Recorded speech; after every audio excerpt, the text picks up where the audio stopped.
old is your mascara?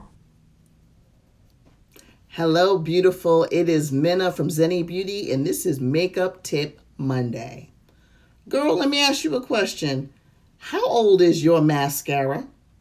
I asked that because I had a client recently ask me how long she should keep her mascara. She couldn't remember when was the last time she replaced it.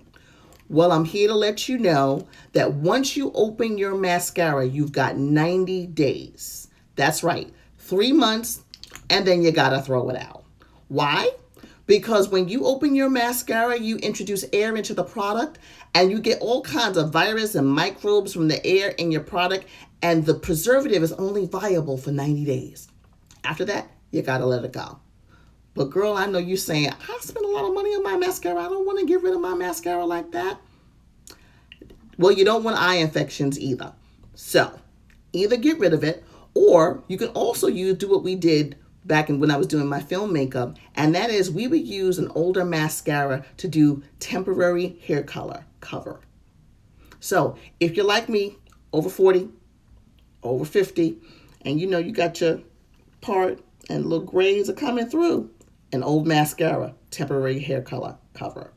Or, maybe you dyed it and you got like black at the root and it's a little bit brown, something like that. Or you have a husband, boyfriend, brother, whoever, and they're starting to go gray and they're kind of feeling a kind of way about that. Hand them the tube of your old mascara that you can no longer use in your eyes, and they can fill in their brows. They can use it on their mustache, or they can use it on their beard. Also, you could use it to fill in your brows if you're running a little late and you need to, do a little something. You ain't got time to do the whole beat. Old mascara will do that. All right, so remember 90 days, and that's it. I hope you find this tip helpful. It's Minna from Zeni Beauty. Until next week, take care of you. Bye-bye.